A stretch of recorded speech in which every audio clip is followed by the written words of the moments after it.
Hello hi ನಮಸ್ತೆ. ನನ್ನೆಲ್ಲ ವೀಕ್ಷಕ ಪ್ರಭುಗಳಿಗೆ ನಾನು ನಿಮ್ಮ ಶೋಭಾ ವೆಂಕಟ್ ವ್ಲಾಗ್ಸ್ ಕನ್ನಡ ಯೂಟ್ಯೂಬ್ ಚಾನಲ್ಗೆ ನಿಮ್ಮೆಲ್ಲರಿಗೂ ಕೂಡ ಸ್ವಾಗತ. ಈ ವಿಡಿಯೋದಲ್ಲಿ ನಾನು ತಿಳಿಸ್ಕೊಡ್ತಾ ಇದ್ದೀನಿ ಮಂಡ್ಯ ಮೈಸೂರು ಶೈಲಿಯಲ್ಲಿ ನಾಟಿ ಕೋಳಿ ಸಾಂಬಾರು ಹೇಗೆ ಮಾಡ್ಕೋತೀವಿ ನಾವು ಅಂತ ತಿಳಿಸ್ತಾ ಇದ್ದೀನಿ. ಇದು ರೆಬಲ್ ಸ್ಟಾರ್ ಅಂಬರೀಷ್ಗೆ ತುಂಬ ಇಷ್ಟಪಡುವಂಥ ನಾಟಿ ಕೋಳಿ ಸಾಂಬಾರು. ನಮ್ಮ ಕಡೆ ನಾಟಿ ಕೋಳಿ ಸಾಂಬಾರು ಮಾಡಿದರೆ ಊಟಕ್ಕಿಂತ ಮುಂಚೆ ಒಂದು ಗ್ಲಾಸ್ಗೆ ಹಾಕ್ಕೊಂಡು ಕುಡಿಯೋತಾರೆ. ಏನಕ್ಕೆ ಅಂದರೆ ಅಷ್ಟು ಟೇಸ್ಟಿಯಾಗಿರುತ್ತೆ, ಅಷ್ಟೇ ತೆಳುವಾಗಿರುತ್ತೆ. ಯಾವುದೇ ಗರಂ ಮಸಾಲ ಯೂಸ್ ಮಾಡೋದಿಲ್ಲ, ಅತಿಯಾಗಿ ಮಸಾಲೆಗಳನ್ನು ಯೂಸ್ ಮಾಡೋದಿಲ್ಲ. ನಾವು ಅಷ್ಟು ಟೇಸ್ಟಿಯಾಗಿ ಬರುತ್ತೆ ಮಸಾಲ ಯೂಸ್ ಮಾಡ್ದೇ ಮಾಡುವಂಥದ್ದು. ಸೊ ಹೇಗೆ ಅಂತ ನೋಡೋಣ ಬನ್ನಿ. ನಾನು ಆಗಲೇ ಹೇಳಿದೆ ಅಲ್ವಾ, ನೋಡಿ ಬಿಸಿಯಾಗಿ ಸಾಂಬಾರು ಮಾಡಿಟ್ಟಿದ್ದೀನಿ. ವೀಡಿಯೋ ಮಾಡೋಕ್ಕಿಂತ ಮುಂಚೆ ಪೀಸು ಸಾಂಬಾರೆಲ್ಲ ಖಾಲಿ ಮಾಡಿಬಿಟ್ಟಿದ್ದಾರೆ. ಸೊ ಹಾಗಾಗಿ ವೀಡಿಯೋ ಮಾಡಬೇಕಾದ್ರೆ ಪೀಸ್ ಸ್ವಲ್ಪನೇ ಹಾಕಿದ್ದೀನಿ, ಬೇಜಾರು ಮಾಡ್ಕೋಬೇಡಿ. ನೋಡಿ ಬಿಸಿಯಾಗಿ ಈ ಥರ ಬರುತ್ತೆ. ಯಾವುದೇ ಥರ ಚಿಕನ್ ಮಸಾಲ ಯೂಸ್ ಮಾಡಿಲ್ಲ, ಗರಂ ಮಸಾಲ ಯೂಸ್ ಮಾಡಿಲ್ಲ. ಮೊನ್ನೆ ನಾನು ಮಾಡಿಸಿದಂಥ ಧನಿಯಾ ಪುಡಿನ ಯೂಸ್ ಮಾಡ್ಕೊಂಡು ಮಾಡಿರೋ ಅಂಥದ್ದು. ಮನೆಯಲ್ಲೂ ಕೂಡ ನಾವು ಹಾಗೇ ಮಾಡ್ಕೊಳ್ಳೋದು, ಅಥವಾ ನಮ್ಮ ಸೈಡು ಹೋಟೆಲ್ಗಳಲ್ಲಿ ಮಾಡಿದ್ರೂ ಕೂಡ ಮಂಡ್ಯ ಮೈಸೂರಲ್ಲಿ ನಾಟಿ ಕೋಳಿ ಸಾಂಬಾರು ಇದೇ ರೀತಿ ಮಾಡುವಂಥದ್ದು. ನಾವು ಒಂದು ಸೀಕ್ರೆಟ್ ಏನಪ್ಪ ಅಂತಂದರೆ ತೆಂಗಿನಕಾಯಿನ ರುಬ್ಬೋದಕ್ಕಾಗೋದಿಲ್ಲ. ಅದು ನಾವು ರುಬ್ಕೊಳ್ಳಲ್ಲ, ಜೊತೆಗೆ ಮಸಾಲೆಗಳ ಜೊತೆಗೆ ಫ್ರೈ ಮಾಡ್ಕೊತೀವಲ್ಲ ಅದ್ರ ಜೊತೆಗೆ. ಸೊ ಹೇಗೆ ಮಾಡ್ತೀವಿ ಅಂತ ಇದರಲ್ಲೊಂದು ಸೀಕ್ರೆಟ್ ತೋರಿಸ್ಕೊಟ್ಟಿದ್ದೀವಿ. ಹೀಗೆ ಮಾಡಿದ್ರೇ ನಾಟಿ ಕೋಳಿ ಸಾಂಬಾರು ತುಂಬ ರುಚಿಕರವಾಗಿರುತ್ತೆ. ಮತ್ತೆ ಮಾಡಿ ತಿನ್ನಬೇಕಂತ ಅನಿಸುತ್ತೆ, ಆ ರೀತಿ ಇರುತ್ತೆ. ಇಷ್ಟೇ ನಾವು ಬಳಸುವಂಥದ್ದು. ಚಕ್ಕೆ, ಲವಂಗ, ಗಸಗಸೆ ಬಳಸ್ತೀವಿ, ಅದರಲ್ಲಿ ಸ್ವಲ್ಪ ಮೆಣಸು ಬಳಸ್ತೀವಿ, ಗೋಡಂಬಿ, ಒಣಮೆಣಸಿನ್ಕಾಯಿ.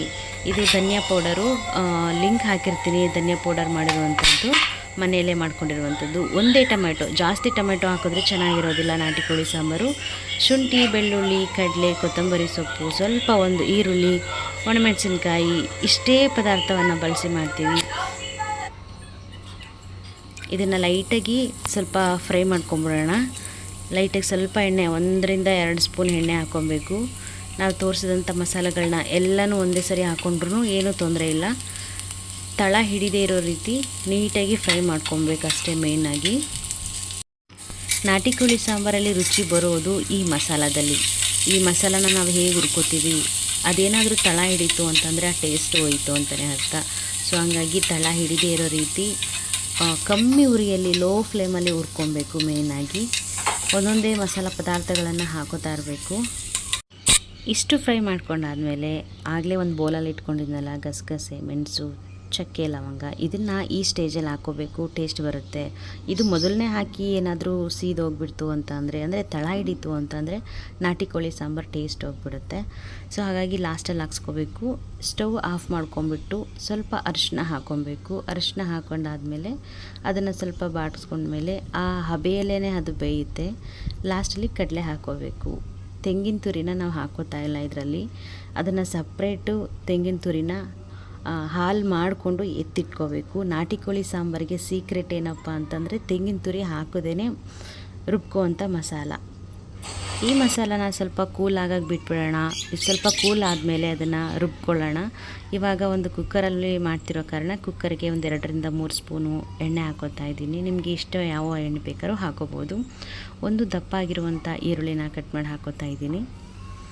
ಅದು ಸ್ವಲ್ಪ ಕಲರ್ ಚೇಂಜ್ ಆದರೆ ಸಾಕು, ಟೇಸ್ಟು ಚೆನ್ನಾಗಿ ಬರುತ್ತೆ.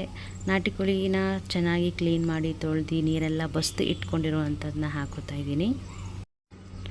ಯಾವುದೇ ಚಿಕನ್ನು, ಮಟನ್ ಸಾಂಬಾರುಗಳು ಅಥವಾ ಚಾಪ್ಸ್ ಅಥವಾ ಏನೇ ರೆಸಿಪಿ ಮಾಡಬೇಕು ಅಂತಂದರೆ ಮೇಯ್ನು ಚಿಕನ್, ಮಟನ್ ಇರ್ಬೋದು, ನಾನ್ ವೆಜ್ನ ಚೆನ್ನಾಗಿ ತೊಳೆದು ಸ್ವಲ್ಪ ಉಪ್ಪು ಹಾಕಿ ಅರಿಶಿನ ಹಾಕಿ ತೊಳ್ಕೊಬೇಕಾಗತ್ತೆ. ನಾನು ಅರಿಶಿನ ಹಾಕಿಲ್ಲ ಇಲ್ಲಿ, ಉಪ್ಪಷ್ಟೇ ಹಾಕಿ ತೊಳ್ಕೊಂಡು ನೀರೆಲ್ಲ ಸೋದಿಸಿಟ್ಕೊಂಡಿದ್ದೀನಿ. ಆ ನೀರಿತ್ತು ಅಂದರೆ ಸಾಂಬಾರು ಘಮ ಬರೋದಿಲ್ಲ, ಗಬ್ಬು ಸ್ಮೆಲ್ ಬರುತ್ತೆ. ಸೊ ತಿನ್ನೋಕ್ಕೂ ಇಷ್ಟ ಆಗೋದಿಲ್ಲ.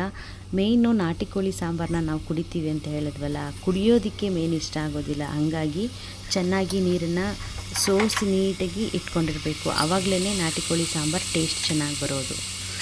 ಈಗ ಹಾಕಿದ ತಕ್ಷಣ ಸ್ವಲ್ಪ ಮೇಲೆ ನಮಗೆ ಎಷ್ಟು ಬೇಕೋ ಆ ಮಟನ್, ಚಿಕನ್ ಬೇಯೋಷ್ಟು ನಾವು ಉಪ್ಪನ್ನು ಹಾಕ್ಕೋಬೇಕು. ಸ್ವಲ್ಪ ಅರಿಶಿನ ಹಾಕ್ಕೋಬೇಕು. ಅದನ್ನು ಹಾಕ್ಕೊಂಡು ಫುಲ್ ಮಿಕ್ಸ್ ಮಾಡಿಕೊಂಡ್ರೆ ಅದು ಚೆನ್ನಾಗಿ ನೀರು ಬಿಡೋದಕ್ಕೆ ಸ್ಟಾರ್ಟ್ ಆಗುತ್ತೆ. ಈ ಸ್ಟೇಜಲ್ಲೂ ಕೂಡ ಉರಿನ ಮೀಡಿಯಮ್ ಫ್ಲೇಮರಲ್ಲಿ ಇಟ್ಕೊಂಡು ಮಾಡ್ಕೋಬೇಕು. ಇಲ್ಲ ಅಂತ ಅಂದರೆ ಫುಲ್ ಅದು ತಳ ಹಿಡಿಯುವಂಥ ಚಾನ್ಸಸ್ ಇರುತ್ತೆ. ಮತ್ತು ಕೆಲವೊಬ್ಬರು ಈ ಸಮಯದಲ್ಲಿ ಶುಂಠಿ ಬೆಳ್ಳುಳ್ಳಿ ಪೇಸ್ಟ್ ಹಾಕ್ತಾರೆ. ಈ ಸಮಯದಲ್ಲಿ ಶುಂಠಿ ಬೆಳ್ಳುಳ್ಳಿ ಪೇಸ್ಟ್ ಹಾಕಿದ್ರೆ ತಳ ಹಿಡಿದ್ಬಿಡುತ್ತೆ. ಈ ಸಮಯದಲ್ಲಿ ಶುಂಠಿ ಬೆಳ್ಳುಳ್ಳಿ ಪೇಸ್ಟ್ ಬೇಡ. ಈಗಾಗಲೇ ಮಸಾಲ ಹುರ್ಕೊಂಡಿರುತ್ತೀವಲ್ಲ, ಇದು ತಣ್ಣಗಾಗಿರುತ್ತೆ. ಅದನ್ನು ಒಂದು ಕಡೆ ನಾವು ರುಬ್ಕೊಳ್ಳೋಣ, ಇನ್ನೊಂದು ಕಡೆ ಇದು ಬೆಂದಿದೆಯಾ ಇಲ್ವಾ ಅಂತ ನೋಡೋಣ. ಆಲ್ಮೋಸ್ಟು ಬೆಂದಿದೆ ಅಂತಲೇ ಹೇಳ್ಕೊಬೋದು. ಚೆಕ್ ಮಾಡಿ ನೋಡಿದಾಗ ಬೆಂದಿದೆ. ನಾಟಿ ಕೋಳಿ ಸಾಂಬಾರಿಗೆ ಜಾಸ್ತಿ ಎಣ್ಣೆನೂ ಕೂಡ ಹಾಕಬಾರ್ದು, ಯಾಕೆಂದರೆ ಅದರಲ್ಲಿರುವಂಥ ಕೊಲೆಸ್ಟ್ರಾಲ್ ಇರುತ್ತಲ್ಲ ಚಿಕನಲ್ಲಿ, ಅದೇ ಬಿಟ್ಬಿಡುತ್ತೆ, ಅದೇ ತುಂಬ ಚೆನ್ನಾಗಾಗುತ್ತೆ. ಈಗ ಆಲ್ರೆಡಿ ರುಬ್ಕೊಂಡು ಇಟ್ಕೊಂಡಿರುವಂಥ ಮಸಾಲಾನ ಆ್ಯಡ್ ಮಾಡ್ಕೊತಾ ಇದ್ದೀನಿ. ನಿಮಗೆ ಕನ್ಸಿಸ್ಟೆನ್ಸಿ ಎಷ್ಟು ಬೇಕು ಅನಿಸುತ್ತೆ ಅಷ್ಟು ನೀರನ್ನು ಹಾಕ್ಕೊಳ್ಳಿ. ನಾವು ತುಂಬ ತೆಳುವಾಗಿ ಮಾಡ್ಕೋತೀವಲ್ವ, ಸೊ ಹಂಗಾಗಿ ನೀರು ಎಷ್ಟು ಬೇಕು ಅಷ್ಟು ಹಾಕೋತಾ ಇದ್ದೀನಿ. ಜೊತೆಗೆ ಇಲ್ಲಿ ತೆಂಗಿನಕಾಯಿನ ಹಾಕಿಲ್ಲ. ನಾನು ತೆಂಗಿನಕಾಯಿನ ಒಂದು ತೆಂಗಿನಕಾಯಲ್ಲಿ ಅರ್ಧ ತೆಂಗಿನಕಾಯಿನ ರುಬ್ಕೊಂಡು ಹಾಲು ಮಾಡ್ಕೊಂಡಿದ್ದೀನಿ, ಇದನ್ನು ಆ್ಯಡ್ ಮಾಡ್ತಾಯಿದ್ದೀನಿ. ನಾಟಿ ಕೋಳಿ ಸಾಂಬಾರಿಗೆ ಇದೇ ಮೇನ್ ಸೀಕ್ರೆಟು. ಅದನ್ನು ಹಾಲು ಮಾಡಿಕೊಂಡು ಹಾಕ್ಕೊಂಡ್ರೆ ತುಂಬಾ ಟೇಸ್ಟ್ ಬರುತ್ತೆ. ನಾಟಿ ಕೋಳಿ ಸಾಂಬಾರಿಗೆ ಮೇಯ್ನ್ ವೆರಿ ಇಂಪಾರ್ಟೆಂಟ್ ಅಂತಂದರೆ ತೆಂಗಿನಕಾಯಿ ಹಾಲು ಜೊತೆಗೆ ಹಾಕಿ ಮಸಾಲದ ಜೊತೆ ತೆಂಗಿನಕಾಯಿನ ರುಬ್ಬಾರ್ದು. ನಿಮಗೆ ಟೇಸ್ಟ್ ಏನು ಸಪ್ಪೆ ಇದೆಯಾ ಅಥವಾ ಉಪ್ಪಿದೆಯಾ ಅಂತ ನೋಡಿಕೊಂಡು ಮತ್ತೊಮ್ಮೆ ಉಪ್ಪು ಬೇಕಂದರೆ ಹಾಕ್ಕೊಳ್ಳಿ, ಬೇಡ ಅಂತಂದರೆ ಸ್ಕಿಪ್ ಮಾಡ್ಕೊಳ್ಳಿ. ಕೆಲವೊಬ್ಬರು ಪುದೀನ ಹಾಕ್ಕೊತಾರೆ, ಕೆಲವೊಬ್ಬರು ಕೊತ್ತಂಬರಿ ಸೊಪ್ಪು ಹಾಕ್ಕೊತಾರೆ. ನಾನು ಪುದೀನ ಹಾಕ್ಕೊಂಡು ಕ್ಲೋಸ್ ಮಾಡ್ತಾಯಿದ್ದೀನಿ.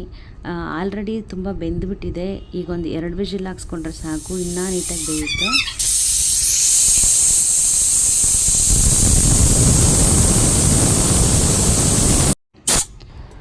ಫೈನಲಿ ನಾಟಿ ಕೋಳಿ ಸಾಂಬಾರು ರೆಡಿ ಆಗಿದೆ ನೋಡಿ. ನಾನು ಎಣ್ಣೆ ಜಾಸ್ತಿ ಹಾಕಿಲ್ಲ. ಆ ಚಿಕನ್ನಲ್ಲಿರುವಂಥ ನಾಟಿ ಕೋಳಿ ಸಾಂಬಾರಲ್ಲಿರುವಂಥ ಕೊಬ್ಬರಿ ಅಷ್ಟು ಬಿಟ್ಟಿದೆ. ಎಷ್ಟು ಕಲರ್ಫುಲ್ಲಾಗಿದೆ. ಚಿಕನ್ ಮಸಾಲ ಹಾಕಿಲ್ಲ, ಗರಂ ಮಸಾಲ ಹಾಕಿಲ್ಲ. ಹಳ್ಳಿ ಶೈಲಿಯಲ್ಲಿ ನಾರ್ಮಲಾಗಿ ಮಂಡ್ಯ ಮೈಸೂರು ಸೈಡ್ ಇದೇ ರೀತಿ ಪಕ್ಕ ಮಾಡುವಂಥದ್ದು. ನೀವು ಕೂಡ ಒಮ್ಮೆ ಮಾಡ್ಕೊಳ್ಳಿ. ನಮಗೆ ಆದ ತಕ್ಷಣವೇ ನೋಡಿ ಎಷ್ಟು ಚೆನ್ನಾಗಿ ಬೆಂದಿದೆ ನೋಡಿ, ಆರಾಮಾಗಿ ಬೆಂದ್ಬಿಟ್ಟಿದೆ ಆಲ್ರೆಡಿ. ನಾಟಿ ಕೋಳಿ ಸಾಂಬಾರು ಚೆನ್ನಾಗಿ ಬೇಯಿಸ್ಬೇಕು, ಒಂದು 7-8 ವಿಜಿಲ್ ಹಾಕ್ಸ್ಬೇಕು ಅಂತಾರೆ. ಇಲ್ಲ, ನಾನು ಹಾಕ್ಸಿರೋದ್ರಲ್ಲಿ 4 ವಿಜಿಲ್ ಅಷ್ಟೇ. ಎಷ್ಟು ತೆಳುವಾಗಿ ಬಂದಿದೆ. ಲೋಟಕ್ಕೆ ಹಾಕೋತಾ ಇದ್ದೀವಿ ನಾವು. ನಾಟಿ ಕೋಳಿ ಸಾಂಬಾರು ಮಾಡಿದಾಗ ಪಕ್ಕ ಲೋಟಕ್ಕೆ ಹಾಕೊಂಡು ಕುಡಿತೀವಿ. ಇದೇ ಸ್ಟೈಲ್ ನಮ್ಮದು, ಮಂಡ್ಯ ಸ್ಟೈಲ್ ಅಂದರೆ. ಫೈನಲಿ ಬನ್ನಿ ನಾಟಿ ಕೋಳಿ ಸಾಂಬಾರು ಜೊತೆ ಬಿಸಿ ಬಿಸಿ ರಾಗಿ ಮುದ್ದೆ ಊಟ ಮಾಡೋಣ. ಇನ್ನೊಂದು ವಿಪರ್ಯಾಸ ಏನಪ್ಪ ಅಂತಂದರೆ, ಅಡುಗೆನೂ ಆಯಿತು, ವಿಡಿಯೋ ಮಾಡ್ಕೊಳ್ಳೋಕೆ ಮುಂಚೆನೇ ನಮ್ಮ ಮನೇಲಿ ಚಿಕನ್ ಪೀಸ್ಗಳೆಲ್ಲ ಖಾಲಿ ಆಗಿಬಿಟ್ಟಿತ್ತು. ಅಷ್ಟು ಟೇಸ್ಟಿಯಾಗಿತ್ತು. ಹಾಗೆ ಸಾಂಬಾರು ಕೂಡ ಖಾಲಿ ಆಗಿಬಿಟ್ಟಿತ್ತು. ಆದರೂ ಬಿಟ್ಟು ಏನು ಮಾಡೋಕ್ಕಾಗಲ್ಲ, ಇರೋದ್ರಲ್ಲೇ ವಿಡಿಯೋ ಮಾಡೋಣ ಅಂತ ಹಾಕ್ತಾಯಿದ್ದೀನಿ. ಸೊ ನಮ್ಮ ಕಡೆ ಇದೇ ರೀತಿ ಚಿಕನ್ ಸಾಂಬಾರು, ನಾಟಿ ಕೋಳಿ ಸಾಂಬಾರು ಮಾಡುವಂಥದ್ದು.